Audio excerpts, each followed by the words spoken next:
చాలామంది అంటూ ఉంటారు, మనం పిలిస్తే దేవుడు పలుకుతాడా, మనకు సహాయం చేస్తాడంటావా, మన పిచ్చి కాకపోతే. ఏందక్క, ఎన్ని సంవత్సరాల నుంచో ఎన్ని దేవుళ్ళ దగ్గరకు తిరిగాను, ఇక ఈ యేసు ప్రభు దగ్గరికి వస్తే ఇక ఆయన మన మొర్ర వింటి మనకు సహాయం చేస్తాడా, నీ పిచ్చి కాకపోతే అని అంటూ ఉంటారు. నువ్వెన్నో దేవుడి దగ్గరకు తిరిగేవేమో, దేవుడి దగ్గరకు నువ్వు తిరగాల్సిన అవసరం లే, దేవుడే నీ దగ్గరకు వస్తాడు. నిజమైన దేవుడు నీ దగ్గరకు వస్తాడు. ఈ రాత్రి నీతో ఉంటాడు, నీతో మాట్లాడుతున్నాడు. పిలవగానే పలికడానికి నీ ప్రక్కనే ఉంటాడు ఆయన. నువ్వు సహాయం చెయ్యి అని అడగగానే సహాయం చేసే అంత దగ్గరలో నీకు తోడుగా ఉంటాడు. నువ్వు కష్టాల్లో ఉన్నప్పుడు, బాధల్లో ఉన్నప్పుడు, దుఃఖంలో ఉన్నప్పుడు నీకు నీ స్నేహితులు చేతులు అందించకపోవచ్చు. నువ్వు బాధల్లో, దుఃఖములో, వేదనలో, శ్రమల్లో, అప్పుల్లో కూరుకుపోయినప్పుడు నీ తల్లిదండ్రులు నీకు చెయ్యి అందించలేకపోవచ్చు. మేము ఉన్నామురా అని. నువ్వు నలిగిపోతున్నప్పుడు, శ్రమల కాలములో నీ కుటుంబీకులే నీకు చెయ్యి అందించలేకపోవచ్చు. కానీ నేను ఆరాధించే దేవుడు, నేను పూజించే దేవుడు, నేను ప్రకటించే దేవుడు ఎవరంటే, మనం కష్టంలో ఉంటే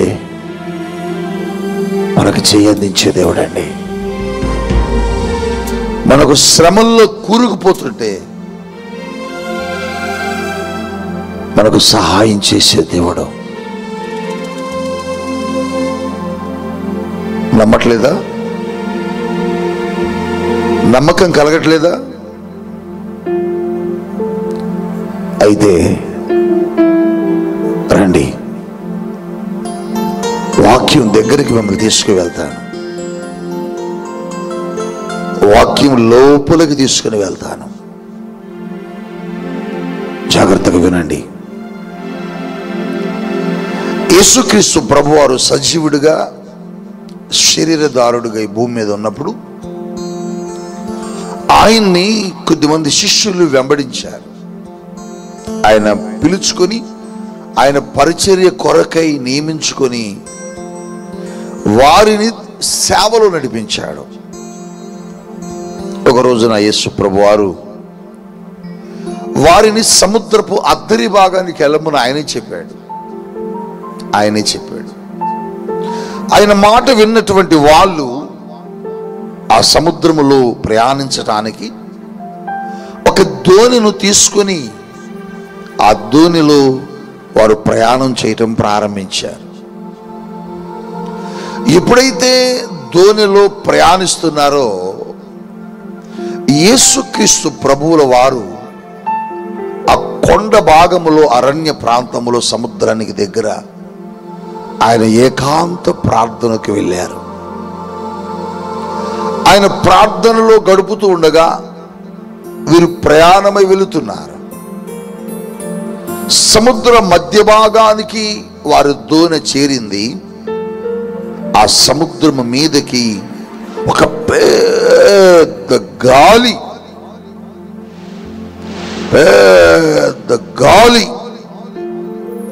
పెద్ద తుఫాను ఆ సముద్రము మీద పొంగటం ప్రారంభమైందండి. ఆ దోణి ఎదురుగా వెళ్ళలేకపోతుంది, అంత పెద్ద గాలి వీస్తుంది. ఆ దోణిలో శిష్యులు ఉన్నారు, దేవుని సేవకులు ఉన్నారు. వాళ్ళంతా భయపడిపోతున్నారు, గజగజలాడిపోతున్నారు, వణికిపోతున్నారు, కేకలేస్తున్నారు.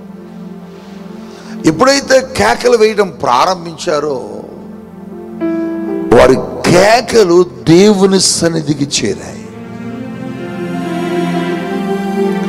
యేసయ్య ఆ దోణి దగ్గరకు సముద్రములో నడుచుకుంటూ వస్తా ఉన్నాడు.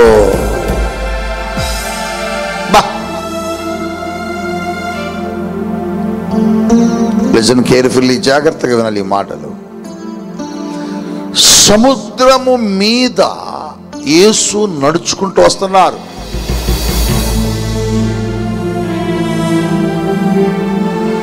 ఆయన దూరంగా ఉండడాన్ని బట్టి వాళ్ళు గుర్తించలేకపోయారు. అది రాత్రి 4వ జాము అని రాయబడ్డది బైబిల్లో.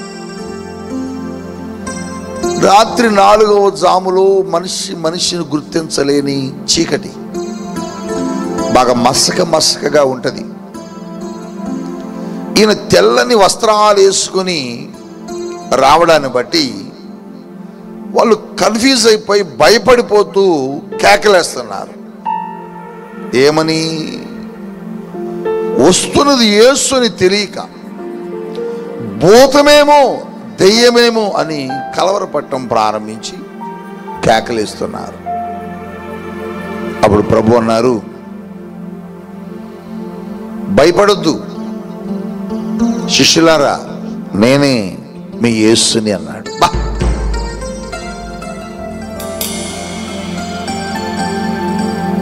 మాటకు వాళ్ళు మౌనమైపోయారు. ఆయన సముద్రం మీద నడుచడం వారు మొదటిసారిగా చూస్తున్నట్టున్నారు. అప్పటి వరకు సముద్రం మీద యేసు ప్రభు నడుచుకుంటూ రావడం వాళ్ళు కూడా చూడలే. మొదటిసారి కొంచెం వాళ్ళకి ఆశ్చర్యాన్ని కల్పించింది. అందులో ఒక ఆయన అంటాడు, ప్రభువా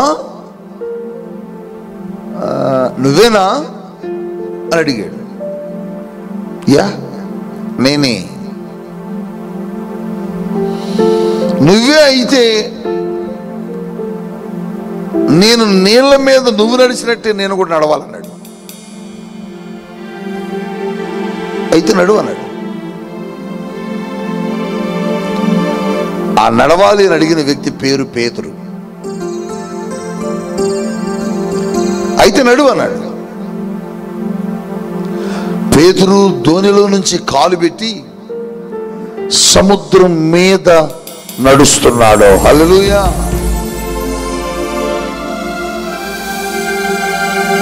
దేవుని యొక్క ఆత్మతో ఒక మాట చెప్పడానికి ఇష్టపడుతున్నాను, జాగ్రత్తగా వినాలి.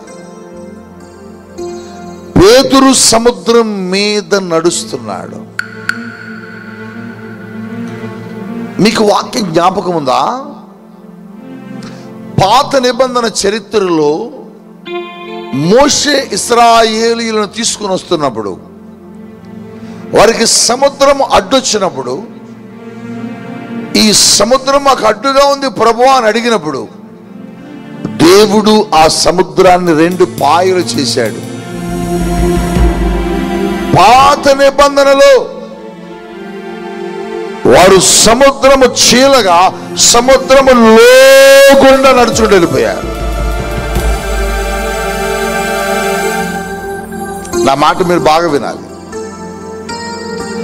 కానీ క్రొత్త నిబంధనలో సముద్రము లోపల కాదు, సముద్రము మీద నడుస్తున్నాడు పేతురు. పాత నిబంధనకు క్రొత్త నిబంధనకు అదే వ్యత్యాసం.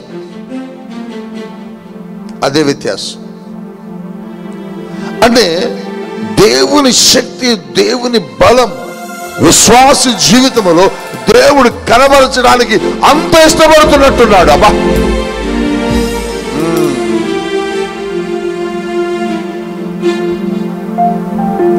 పాత నిబంధనలో శ్రమలను చీల్చుకుంటూ వాళ్ళు వెళ్తే, క్రొత్త నిబంధనలో శ్రమల మీద నడుచుకుంటూ వెళ్ళిపోతున్నారు. హల్లెలూయా. అదే దేవుడు నీకు ఇచ్చిన అధికారం. అంటే శ్రమలు నీ కాళ్ళ కిందకు వచ్చేస్తాయి. శ్రమను తొక్కుకుంటూ వెళ్ళిపోవాలి, శ్రమ మీద నడుచుకుంటూ వెళ్ళిపోవాలి. శ్రమ నీ కాళ్ళ కిందకు వచ్చి నీకు సాగిల పడుద్ది. అది క్రొత్త నిబంధనకున్న శక్తి. కారణం క్రీస్తు ప్రభు పునరుద్ధానపు శక్తి, పరిశుద్ధాత్మ బలం.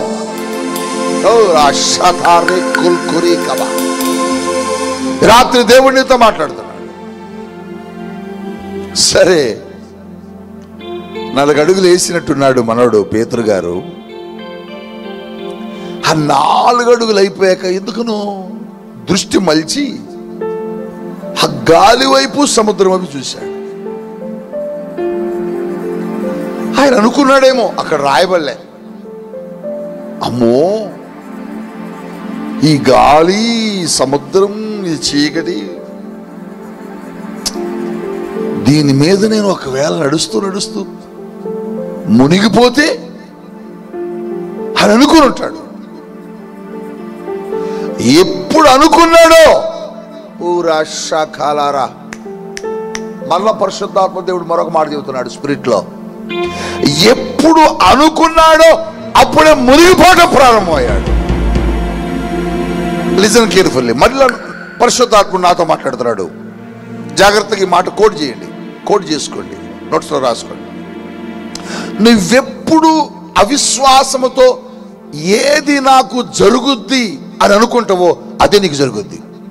అంటే అర్థం ఏంటంటే ఈ ఉద్యోగం నేను పొందుకోగలనా అని అంటావు, చూసావా? నువ్వు పొందుకోలేవు. ఈ రోగం నాకు తగ్గుద్దంటావా? నీకు తగ్గదు. నువ్వెప్పుడు ఏది పలుకుతావో అవిశ్వాసంతో నీ జీవితంలో అదే జరుగుతూ ఉంటుంది. ఇక అంటే నీ జీవితంలో ఏది నువ్వు సక్సెస్ని అనుభవించలేవు. కొంతమంది అనుకుంటారు, నేను బతుకుతున్నావు బతకను, నేను బతుకుతున్నావు బతకను, నేను బతుకుతున్నావు బతకను, నేను బతుకుతున్నావు బతకను. నువ్వు బతకవు. నాకు వస్తుందో రాదు, నాకు వస్తుందో రాదు, నాకు వస్తుందో రాదు, నీకు రాదు. నేను గెలుస్తున్నా లేదు, నువ్వు గెలవవు. పేతురు అనుకున్నాడు నేను మునిగిపోతే, అనుకోవటమే మునిగిపోయాడు. అది అందుకనే దేవుని పిల్లలైన మనం ఎప్పుడు కూడా నెగటివ్ థాట్స్, అంటే నిరాశకరమైన మాటలు నీ జీవితంలో ఎప్పుడు మాట్లాడకూడదు. ఇది జరగదేమో, ఇది రాదేమో, ఇది పొందుకోలేనేమో, ఇది నా వల్ల కాదేమో, ఇది నేను కట్టలేనేమో, ఇది నేను చేయలేనేమో అనేది నువ్వు అనకూడదు. నువ్వు ఎప్పుడైతే అలా అంటావు నువ్వు చేయలేవు. నిజంగానే అలా అనకూడదు. నేను మునిగిపోతేనేమో అనుకున్నాడు, వెంటనే మునిగిపోయాడు. ఇక చూడండి, ఎప్పుడైతే మునిగిపోయాడో పేతురు, ప్రభువా నన్ను రక్షించు అని కేక వేయడం ప్రారంభించాడు. ఏమేయడం ప్రారంభించాడు? కేక వేయడం ప్రారంభించాడు. ఆపత్కాలంలో కేక వేస్తున్నాడు, ఆపత్కాలంలో మొర్ర పెడుతున్నాడు, కష్టకాలంలో దేవుని కొరకు మొర్ర పెడుతున్నాడు, శ్రమ కాలంలో దేవుని సహాయాన్ని కోరుతున్నాడు. పరిస్థితులన్నీ తారుమారైపోయి సముద్రంలో మునిగిపోతున్న ఆ చివరి క్షణంలో పేతురు కేక వేసి ఆపత్కాలంలో దేవుని వైపు చేయి చాచాడు.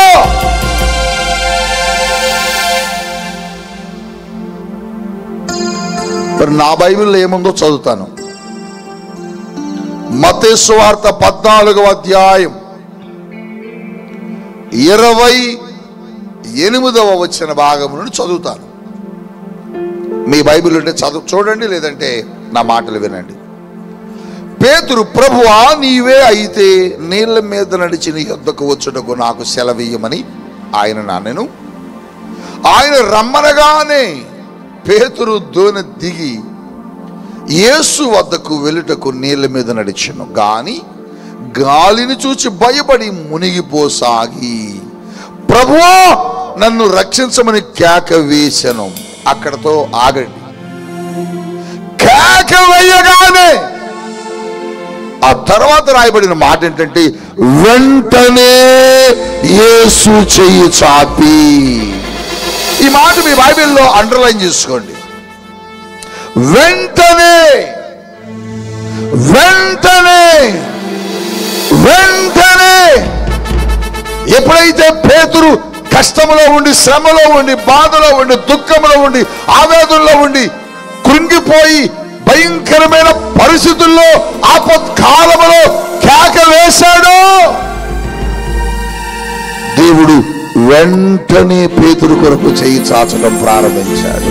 గట్టిగా చెప్పకూడదామా? ప్రభువును స్తుతించుదామా? ప్రభువును మహిమపరచుదామా?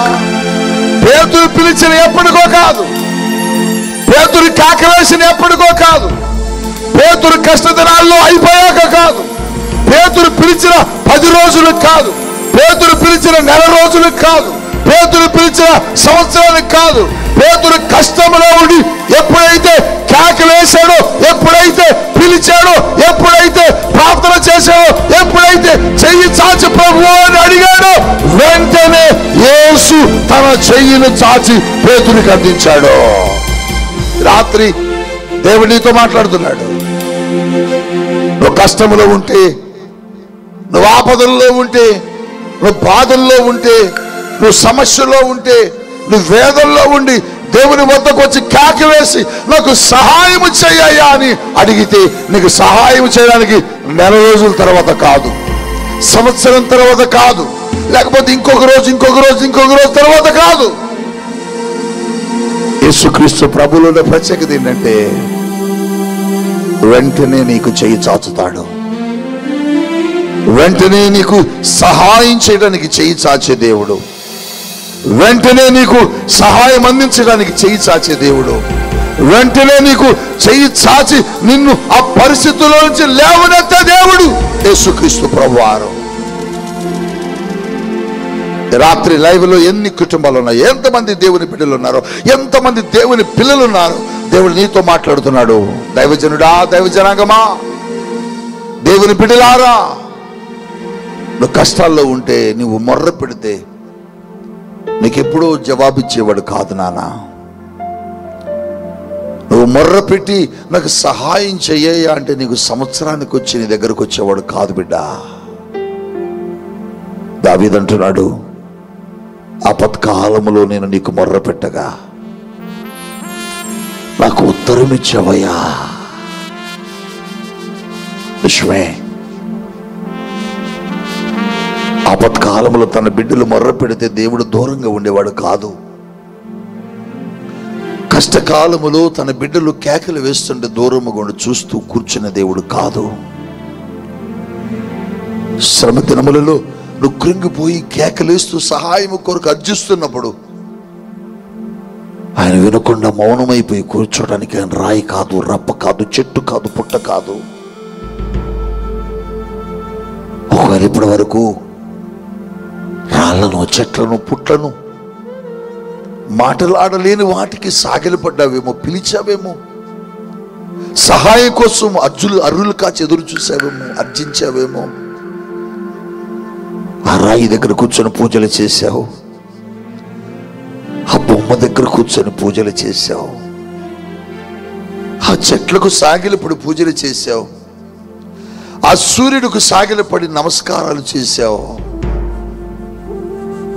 ఈ రోజున ఒక్కళ్ళన నీతో మాట్లాడారా బిడ్డ? ఒక్కరన్నా నీకు సహాయం చేశారా బిడ్డ? ఎన్ని రాళ్లకు సాగిలపడ్డావు, ఎన్ని బొమ్మలకు కొబ్బరికాయలు కొట్టావు, ఎన్ని బొమ్మల దగ్గర నువ్వు బలు అర్పించావు. ఒక్క బొమ్మనే నీతో మాట్లాడిందా బిడ్డ? సంవత్సరాలు మా తండ్రి చేశాడు, మేము కూడా ఇదే చేస్తున్నామని అక్కడే ఉన్నాం.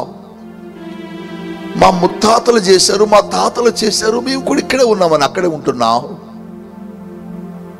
ఎప్పుడైనా నువ్వు పిలువగానే పిలిచారా బిడ్డ?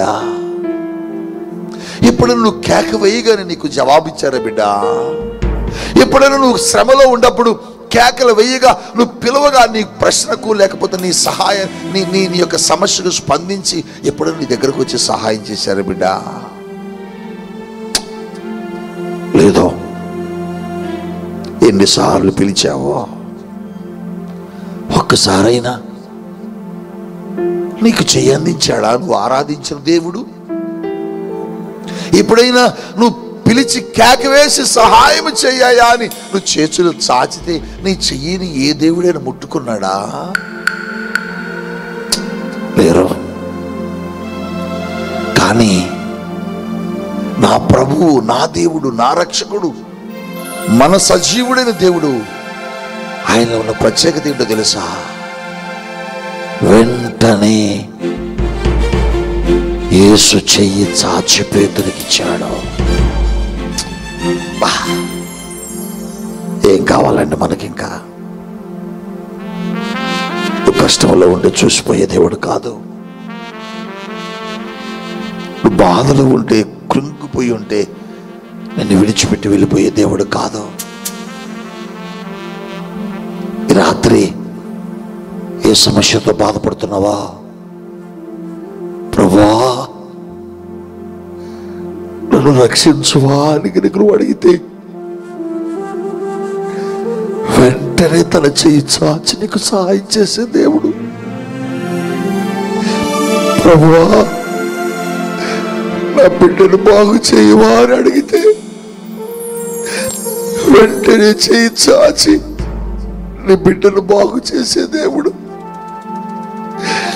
ప్రభువా నా అప్పు తీర్చవా అని అడిగితే వెంటనే చెయ్యి చాచి నీ అప్పును తీర్చి నీకు సహాయం చేసే దేవుడు. ప్రభువా నా స్థితిని మార్చవా అని అడిగితే వెంటనే నీకు చెయ్యి చాచి సహాయం చేసే దేవుడు యేసుక్రీస్తు ప్రభు. మాట్లాడలేని వాళ్ళ దగ్గరికి ఎంతకాలం వెళ్ళావు? చెయ్యి చాచలేని దేవుళ్ళ దగ్గరికి ఎంతకాలం తిరుగుతావు? నువ్వు పిలిస్తే పలకనటువంటి రాళ్ళ దగ్గర ఎంతకాలం ఇంకా సాగిల పడతావు? నువ్వు పిలిస్తే నీకు జవాబు ఇవ్వలేనటువంటి ఆ యొక్క చెట్ల దగ్గర ఎంతకాలం ఇంకా సాగిల పడతావు? పేతురు పిలుస్తున్నాడు, ప్రభువా నేను చచ్చిపోతానయ్యా, నన్ను రక్షించు, ప్రభువా నన్ను రక్షించయ్యా అని చేయి చచ్చాడు. భయపడి వెంటనే యేసయ్య చేయి చాచి పేతుర్ని తన దగ్గరకు లాక్కుంటున్నాడు.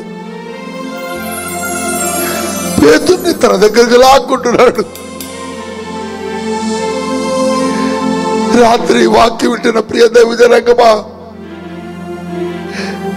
కష్టం వచ్చినప్పుడు అమ్మా అని తలుపు తట్టావా? వాళ్ళు తెరవరు. డాడీ అని తలుపు తట్టావా? వాళ్ళు తెరవరు. అక్క అని తలుపు తట్టావా? వాళ్ళు తెరవరు. స్నేహితుడి కొరకు ఫోన్ చేసావా? వాళ్ళు ఎత్తరు. ఒక్కసారి ప్రభువా అని పిలువు, యేసయ్యా అను.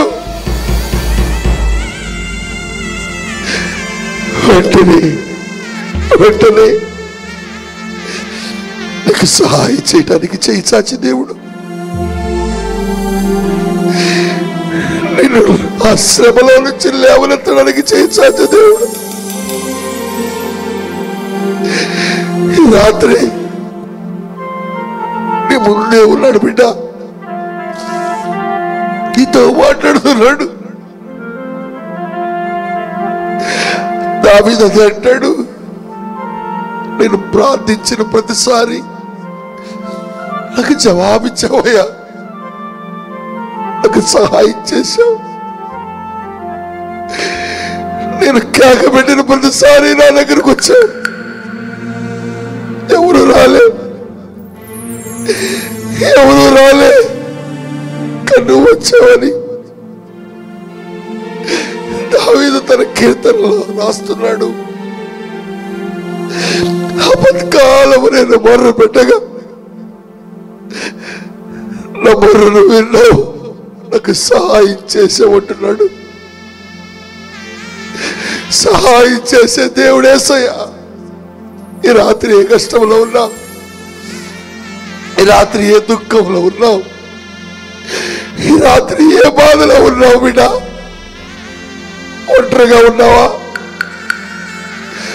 భర్తను కోల్పోయి భర్త చనిపోతే ఒంటరి జీవితంలో ఉన్నావా? దిక్కు తోచగా ఏమో అర్థం కాక ఎక్కడికి వెళ్ళాలో తెలియక ఎవరి వద్దకు వెళ్ళాలో తెలియక తరములు కొట్టు బిట్టాడుతున్నావా? మనుషుల దగ్గరికి తిరిగి తిరిగి తిరిగి తిరిగి సహాయం దొరక్క మనుషుల వద్దకు వెళ్ళి సహాయం కొరకు అర్రులు కాచి చూచి చూచి చూసి చూసి వట్టి చేతులతో వరకు వచ్చావా? వట్టి చేతులతో. కానీ యేసయ్య దగ్గరకు వస్తే నేను వట్టి చేత్తో పంపాడు. నీ చేతిలో ఆయన చెయ్యేస్తాడు. నేను తన భుజముల మీదకి ఎక్కించుకుంటాడు. నీ అక్కర్లన్నీ తీర్చేవాడు, నీ సమస్యల్ని పరిష్కరించేవాడు. రాత్రి ఏం కావాలని కేకలేస్తున్నావు? ఏ సమస్యలతో బాధపడుతున్నావు? ఏ ఇబ్బందులు నిన్ను కృంగదీస్తున్నాయి? ఏ వేదన నిన్ను కృంగదీస్తుంది? ఓ దైవ జనాంగమా, నువ్వు కేక వేసినా వెంటనే వచ్చేస్తాడు బిడ్డ నీ దగ్గరికి. వెంటనే ఆయన చెయ్యి చాపి పేతురును ఆయన దగ్గర లాక్కుంటున్నాడా? ఏ కష్టంలో ఉన్నావు? నీ భర్త నడవలేని స్థితిలో ఉన్నాడా? నీ భార్య అనారోగ్యంతో ఉందా?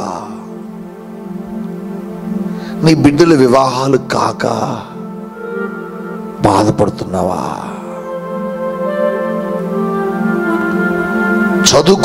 చదువుకు తగిన ఉద్యోగం లేదని బాధపడుతున్నావా? వివాహం కాటలేదని బాధపడుతున్నావా? వయసు దాటిపోయింది, ఎన్నో మ్యాచెస్ వచ్చాయి, అందరికీ జరుగుతున్నాయి, నాకే జరగట్లేదని దుఃఖంతో ఉన్నావా?